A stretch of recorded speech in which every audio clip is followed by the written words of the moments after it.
Hi friends, ನಮಸ್ತೆ ಎಲ್ರಿಗೂ. ನಾನು ನಿಮ್ಮ ಪ್ರೀತಿಯ ರೂಪ. ಫ್ರೆಂಡ್ಸ್, ಇವತ್ತಿನ ವಿಡಿಯೋದಲ್ಲಿ ತುಂಬ ಇಂಪಾರ್ಟೆಂಟ್ ಪಾಯಿಂಟ್ನ ಹೇಳ್ತಾ ಇದ್ದೀನಿ. ದಯವಿಟ್ಟು ಯಾರು ಕೂಡ ವಿಡಿಯೋನ ಸ್ಕಿಪ್ ಮಾಡದೆ ಫುಲ್ ವಿಡಿಯೋ ನೋಡಬೇಕು ಅಂತ ಹೇಳ್ತೀನಿ. ಯಾಕಂದರೆ ತುಂಬ ಯೂಸ್ ಆಗುತ್ತೆ ಈ ವಿಡಿಯೋ ನೋಡೋದ್ರಿಂದ ನಿಮಗೆ.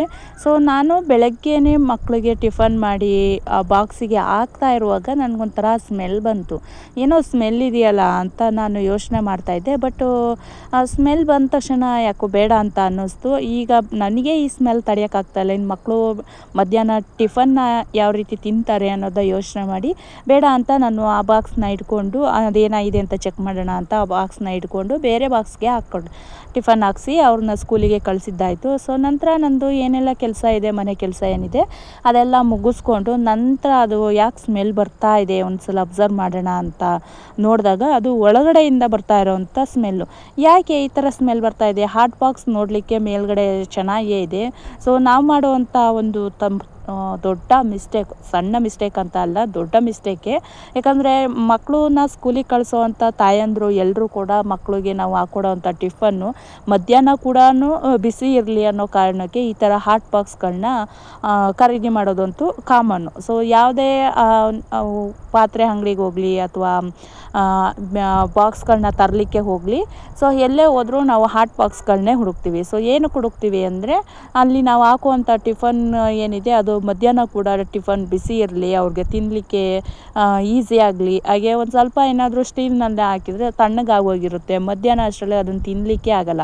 ಸೊ ನಾವೇ ತಿನ್ನಲಿಕ್ಕಾಗಲ್ಲ ಅಂದಮೇಲೆ ಇನ್ನು ಮಕ್ಕಳು ಯಾವ ರೀತಿ ತಿಂತಾರೆ, ಊಟನೇ ಮಾಡೋದು ಬಿಟ್ಬಿಡ್ತಾರೆ ಅನ್ನೋ ಒಂದು ಉದ್ದೇಶ ಇಟ್ಕೊಂಡು ನಾವು ಹಾಟ್ ಬಾಕ್ಸ್ಗಳನ್ನ ಹುಡುಕ್ತೀವಿ. ಸೊ ನಾನು ಅದೇ ರೀತಿ ಇದು ಆಲ್ರೆಡಿ ತಗೊಂಡು ಒಂದು 6 ತಿಂಗಳು ಮೇಲಾಗಿದೆ. ಸೊ ನಾನು ಅದೇ ರೀತಿ ಬಾಕ್ಸ್ನ ತರಕ್ಕೆ ಹೋಗಿದಾಗ ನಾನು ಅದೇ ರೀತಿ ಯೋಚನೆ ಮಾಡಿ ಹಾಟ್ ಬಾಕ್ಸ್ನ ತೊಗೊಂಡ್ರೆ ಒಳ್ಳೆಯದು ಅಂತ ಅನಿಸಿ ಈ ಥರ ಹಾಟ್ ಬಾಕ್ಸ್ನ ತೊಗೊಂಡೆ. ಬಟ್ಟು ನಾನು ಮಾಡಿದ ಮಿಸ್ಟೇಕ್ ಅಲ್ಲಿನೇ ಗೊತ್ತೇ ಆಗಲಿಲ್ಲ ಆ ಟೈಮಲ್ಲಿ ಏನು ಮಿಸ್ಟೇಕ್ ನಾನು ಮಾಡಿದೆ ಅನ್ನೋದು. ಬಟ್ ಇವಾಗ ಅರ್ಥ ಆಯಿತು. ನನಗೆ ಇವಾಗ ಅರ್ಥ ಆದಮೇಲೆ ಇನ್ನು ಜೀವನದಲ್ಲೇ ನಾನು ಯಾವುದೇ ಕಾರಣಕ್ಕೂ ಹಾಟ್ ಬಾಕ್ಸ್ನ ತಗೊಳ್ಳಲ್ಲ. ಸೊ ಏನಕ್ಕೆ ತಗೊಳ್ಳಲ್ಲ ಅನ್ನೋದು ನಾನು ಇಲ್ಲಿ ತೋರಿಸ್ತೀನಿ. ಸೊ ನೀವು ನಿಜ ಶಾಕ್ ಆಗ್ತೀರಾ. ಈ ಒಂದು ನಾನು ಏನು ತೋರಿಸ್ತೀನಿ ಅದನ್ನು ನೋಡಿದ ಮೇಲಂತೂ ನಿಜ ಶಾಕ್ ಆಗ್ತೀರಾ ಅಂತ ಹೇಳ್ಬೋದು. ಯಾಕಂದರೆ ಅಂಥ ಒಂದು ನಮ್ಮ ಕೈಯಿಂದನೇ ನಾವು ಮೇಲ್ಗಡೆ ನೋಡಲಿಕ್ಕೆ ಮಕ್ಕಳು ಆರೋಗ್ಯವಾಗಿರಲಿ, ಹಾಗೆ ಅವ್ರು ತಿನ್ನಲಿ, ಅವ್ರು ತಿನ್ನೋವಂಥ ಫುಡ್ಡು ಹೆಲ್ದಿಯಾಗಿರಲಿ ಅಂತ ನಾವು ಮಾಡೋವಂಥದ್ದು ಒಂದು. ಬಟ್ ನಮಗೆ ಗೊತ್ತಿಲ್ಲದೇ ನಾವು ಅವ್ರಿಗೆ ಫುಡ್ ಪಾಯ್ಸನ್ನೇ ಆಗಲಿಕ್ಕೆ ಅಥವಾ ನಾವು ಕೊಡೋವಂಥ ಆಹಾರ ಅವ್ರಿಗೆ ವಿಷಕಾರಿ ಆಗಲಿಕ್ಕೆ ನಾವೇ ಒಂದು ಡೈರೆಕ್ಟ್ ಅಲ್ಲದೆ ಇದ್ದರೂ ಇಂಡೈರೆಕ್ಟಾಗಿ ನಾವೇ ಕಾರಣ ಆಗ್ತಾಯಿದ್ದೀವಿ ಅನ್ನೋದು ನಮಗೆ ನಿಜ ಗೊತ್ತೇ ಆಗೋದಿಲ್ಲ. ಸೊ ನಮಗೆ ಗೊತ್ತಾಗದೇ ಇರೋ ಥರನೇ ನಾವೇ ನಮ್ಮ ಮಕ್ಕಳನ್ನ ಆರೋಗ್ಯ ಹಾಳು ಮಾಡಲಿಕ್ಕೆ ಮೇಯ್ನ್ ಕಾರಣ ಆಗ್ತಾಯಿದ್ದೀವಿ. ಸೊ ನನಗೆ ಆವಾಗ ಗೊತ್ತಾಯಿತು ಏನಕ್ಕೆ ಇದು ಅಂತ. ಸ್ಮೆಲ್ನ ಅಬ್ಸರ್ವ್ ಮಾಡಿದ ಮೇಲೆ ಮಕ್ಕಳನ್ನೆಲ್ಲ ಸ್ಕೂಲಿಗೆ ಕಳಿಸಿದ್ದಾಯಿತು. ಆದಮೇಲೆ ಎಲ್ಲ ಕೆಲಸ ಎಲ್ಲ ಮುಗಿಸ್ಕೊಂಡು ಆಮೇಲೆ ಚಾಕು ತಗೊಂಡು ಅದನ್ನು ಓಪನ್ ಮಾಡಿದೆ. ನಿಜ ನನಗಂತೂ ಕರೆಂಟ್ ಶಾಕ್ ಹೊಡೆದಂಗೆ ಆಗ್ತು. ಅಷ್ಟು ಕೆಟ್ಟ ಸ್ಮೆಲ್ಲು. ಯಾವ ರೀತಿ ಕೆಟ್ಟ ಸ್ಮೆಲ್ಲು ಅಂದರೆ ನೋಡ್ತಾ ಇದ್ದೀರಾ, ನಾನು ತೋರಿಸ್ತಾ ಇದ್ದೀನಲ್ವ. ಸೊ ಈ ಥರ ಪ್ಲಾಸ್ಟಿಕ್ ಹಾಟ್ ಬಾಕ್ಸ್ನ ತಗೊತೀವಲ್ವ, ಸೊ ಅಲ್ಲಿ ಈ ಥರ ಒಂದು ಮೇಲ್ಗಡೆ ಅಂದರೆ ಥ್ರೆಡ್ ಇರೋವಂಥದ್ದು, ಮೇಲ್ಗಡೆ ಇನ್ನೊಂದು ಬಾಕ್ಸ್ನ ಅಟ್ಯಾಚ್ ಮಾಡಲಿಕ್ಕೆ ಕೊಡೋವಂಥ ಥ್ರೆಡ್ಡು. ಸೊ ಅದನ್ನು ಓಪನ್ ಮಾಡಿದೆ. ನಿಜ ಅದರಿಂದ ಬರ್ತಾ ಇರೋವಂಥ ಕೆಟ್ಟ ಸ್ಮೆಲ್ಲು ನಾನು ಏನೋ ಒಂದು ಹೆಗ್ಣ ಸತ್ತು ಸ್ಮೆಲ್ ಬರ್ತಾಯಿತ್ತು. ಯಾಕೆ ಈ ಥರ ಸ್ಮೆಲ್ ಬರ್ತಾಯಿದೆ ಅಂತ ನಾನು ಓಪನ್ ಮಾಡಿದಾಗ ಸೊ ಅದನ್ನು ನೋಡಿ ನನಗೆಷ್ಟು ಒಂಥರ ಕರಡು ಕಿತ್ತು ಬಂದಂಗೆ ಆಗ್ತಾಯಿತ್ತು. ಸೊ ಯಾವ ರೀತಿ ತಿಂತಾಯಿತ್ತು ನನ್ನ ಮಗ, ಯಾವ ರೀತಿ ತಿಂತಾಯಿದ್ದ ಇಷ್ಟು ದಿನ. ಅವ್ನು ತಿನ್ಬೇಕಾದ್ರೆ ಆದರೂ ಅವ್ನಿಗೇನು ಅನ್ನಿಸ್ತಾ ಇರಲಿಲ್ವ. ನಾನೆಂಥ ತಾಯಿ. ಸೊ ನಾನು ಮೇಲ್ಗಡೆ ನೋಡಲಿಕ್ಕೆ ನನ್ನ ಮಗ ಅಂತ ನಾನು ಯಾವುದೇ ಕಾರಣಕ್ಕೂ ಅವನಿಗೆ ಯಾವುದೇ ಎಕ್ಸ್ಟ್ರಾ ಅಂದರೆ ಶೀತ ಆಗಲಿ, ಕೆಮ್ಮಾಗಲಿ ಅಥವಾ ಬೇರೆ ಮತ್ತೊಂದಾಗಲಿ ಕಾಯಿಲೆ ಬರಲಿಕ್ಕೆ ನಾನು ಅದಕ್ಕೆ ಅನ್ವಯ ಮಾಡಿಕೊಡಲ್ಲ. ಅಂಥದ್ರಲ್ಲಿ ಈ ರೀತಿ ನನಗೆ ಗೊತ್ತಾಗ್ದೇ ಈ ಥರ ಯಾವ ರೀತಿ ನಾನು ಮಾಡ್ತಾಯಿದ್ದೀನಿ. ಸೊ ಪಾಪ ಅದು ಯಾವ ರೀತಿ ತಿಂತಾಯಿತ್ತು ಅದಕ್ಕೆ ಗೊತ್ತೇ ಆಗ್ತಾ ಇರಲಿಲ್ಲ. ನಮ್ಮ ಅಮ್ಮನೂ ಈ ಥರ ಮಾಡ್ಬೋದು ಅಂತ. ನನಗೆ ಅರಿವಿಲ್ದೇ ನಾನು ಈ ಥರ ಕೆಲಸ ಮಾಡಿದ್ನ ಅಂತ ನನಗೆ ನಿಜ ಬೇಜಾರಾಯಿತು. ಸೊ ಆಮೇಲೆ ಓಪನ್ ಮಾಡಿದ ತಕ್ಷಣ ನನಗೆ ಅದು ನೋಡೋಕ್ಕಿಂತ ಮುಂಚೆ ನನ್ನ ಮಗನ್ನ ನೆನ್ಕೊಂಡು ನನಗೆ ಕಣ್ಣೀರೇ ಬರ್ತಾಯಿತ್ತು.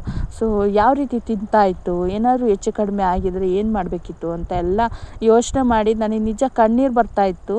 ಬಟ್ ಅದನ್ನು ನಾನು ಮಾಡೋವಂಥ ಮಿಸ್ಟೇಕ್ನ ಬೇರೆ ತಾಯಂದರು ಕೂಡ ಮಾಡಬಾರ್ದು ಅನ್ನೋ ಕಾರಣಕ್ಕೋಸ್ಕರ ಈ ವಿಡಿಯೋನ ಮಾಡ್ತಾಯಿದ್ದೀನಿ. ಸೊ ನಾನು ಮಾಡಿದಂಥ ದೊಡ್ಡ ಮಿಸ್ಟೇಕು ಇದೆ, ನಾನು ತಗೊಂಡಂಥ ಹಾಟ್ ಬಾಕ್ಸ್. ಸೊ ಯಾವುದೇ ಕಾರಣಕ್ಕೂ ದಯವಿಟ್ಟು ಯಾರೇ ಪೇರೆಂಟ್ಸ್ಗಳಾದರೂ ಕೂಡ ಮಕ್ಕಳಿಗೆ ನಾವು ತರೋವಂಥ ಬಾಕ್ಸಸ್ಗಳನ್ನ ದಯವಿಟ್ಟು ಸ್ಟೀಲ್ನಲ್ಲೇ ತಬನ್ನಿ ಅಂತ ಹೇಳ್ತೀನಿ. ಸೊ ಸ್ಟೀಲಿಂದ ತಂದರೆ ನಾವು ಹಾಕುವಂಥ ಊಟ ಸ್ವಲ್ಪ ತಣ್ಣಗಾಗಿರ್ಬೋದು, ಬಟ್ ಆರೋಗ್ಯವಾಗಂತೂ ಇದ್ದೇ ಇರುತ್ತೆ. ನಾವು ಬಿಸಿ ಇರಲಿ ಅನ್ನೋ ಕಾರಣಕ್ಕೋಸ್ಕರ ಹಾಕ್ತೀವಿ. ಅದರೊಳಗಡೆ ಈ ಥರ ಒಂದು ಬೆಂಡ್ ಥರ ಕೊಟ್ಟಿರ್ತಾರೆ. ಸೊ ಇದೇನೆಂದರೆ ನಾವು ಬಿಸಿ ಊಟ ಟಿಫನ್ ಏನಾರು ಹಾಕ್ದಾಗ ಅದರಲ್ಲಿ ಬಿಸಿಗೆ ಅದ್ರೊಳಗಡೆ ನೀರಾಡುತ್ತೆ. ಸೊ ನೀರಾಡೋದೆಲ್ಲ ಏನು ಮಾಡುತ್ತೆ, ಈ ಬೆಂಡ್ ಏನಿರುತ್ತೆ ಅದು ಈ ನೀರಿನ ಅಂಶ ಎಲ್ಲನ ಹೀರ್ಕೊಳ್ಳುತ್ತೆ. ಒಂದಿನ 2 ದಿನ ಅಂದರೆ ಪರವಾಗಿಲ್ಲ, ಬಟ್ ವರ್ಷದಂಗಂಟ್ಲೆ ನಾವು ಹಾಕುವಂಥ ನೀರಿನ ಅಂಶ ಇರೋವಂಥಾಗಿರ್ಬೋದು ಅಥವಾ ಆಯಿಲ್ ಅಂಶ ಇರೋವಂಥದ್ದಾಗಿರ್ಬೋದು, ನಾವು ಟಿಫನ್ ಹಾಕ್ತೀವಲ್ವ, ಸೊ ಅದೆಲ್ಲ ಈ ಬೆಂಡ್ನಲ್ಲಿ ಎಷ್ಟು ದಿನ ಸ್ಟೋರ್ ಮಾಡ್ಲಿಕ್ಕೆ ಸಾಧ್ಯ.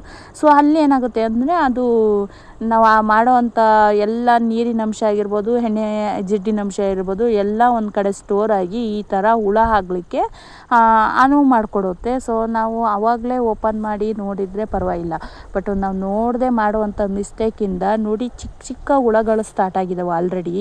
ನಾನು ಅದನ್ನು ಓಪನ್ ಮಾಡಿ ನೋಡ್ತಾ ಇದ್ದೀನಿ, ಚಿಕ್ಕ ಚಿಕ್ಕ ಹುಳಗಳು. ಇನ್ನೂ ಸ್ವಲ್ಪ ದಿನ ಬಿಟ್ಟರೆ ಅದೇನು ದೊಡ್ಡದಾಗಿ ಓಡಾಡ್ತಾ ಇದ್ವೇನೋ, ಬಟ್ ನಾನು ಇನ್ನೂ ಸಣ್ಣದ್ರಲ್ಲೇ ನೋಡ್ಕೊಂಡಿದ್ದೀನಿ ಅದನ್ನು.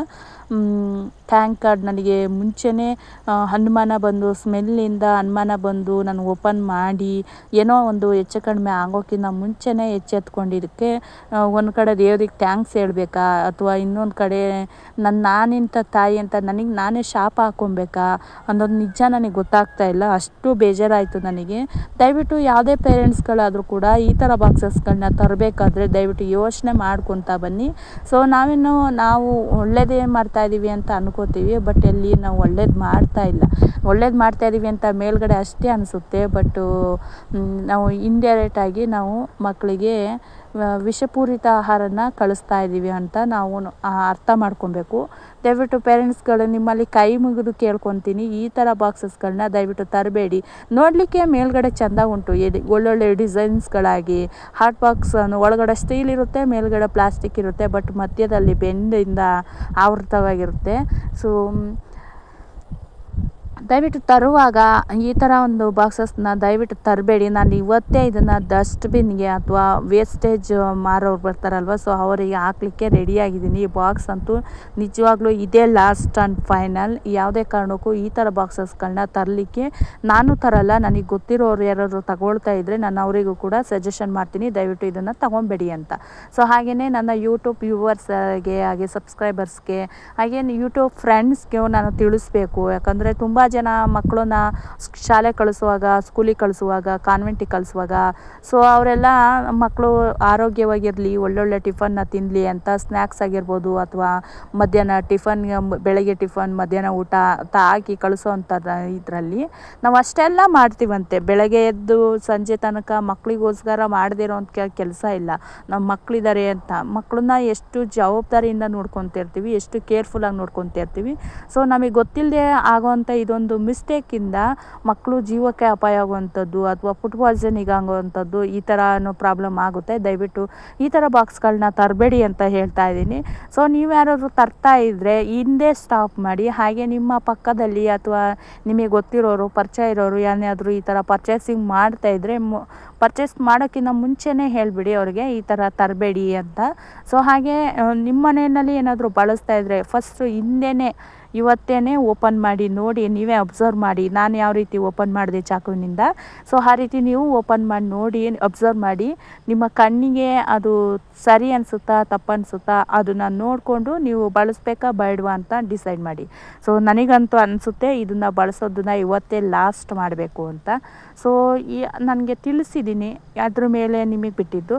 ಬಟ್ ಆದಷ್ಟು ಯಾರು ಕೂಡ ಬಳಸಬೇಡಿ ಈ ಥರ ಹಾಟ್ ಬಾಕ್ಸಸ್ಗಳನ್ನ ಅಂತ ಹೇಳ್ತಾ, ಸೊ ಈ ವಿಡಿಯೋ ನಿಮಗೆ ಇಷ್ಟ ಆದರೆ ಒಂದು ಲೈಕ್ ಮಾಡಿ, ಶೇರ್ ಮಾಡಿ, ಹಾಗೆ ಯೂಸ್ಫುಲ್ ಅಂತ ಅನಿಸಿದರೆ ಒಂದು ಕಮೆಂಟ್ ಮಾಡಿ, ಹಾಗೆ ಏನು ಅನ್ನಿಸ್ತು ಅನ್ನೋದು ಕೂಡ ಕಮೆಂಟ್ ಮಾಡಿ. ಹಾಗೆಯೇ ಹೈಪ್ ಆಪ್ಷನ್ ಕೂಡ ಇದೆ, ದಯವಿಟ್ಟು ಹೈಪ್ ಮಾಡಿ ನನ್ನ ಮುಂದೆ ವಿಡಿಯೋ ಮಾಡಲಿಕ್ಕೆ ಸಪೋರ್ಟ್ ಮಾಡಿ ಅಂತ ಹೇಳ್ತಾ, thank you so much friends.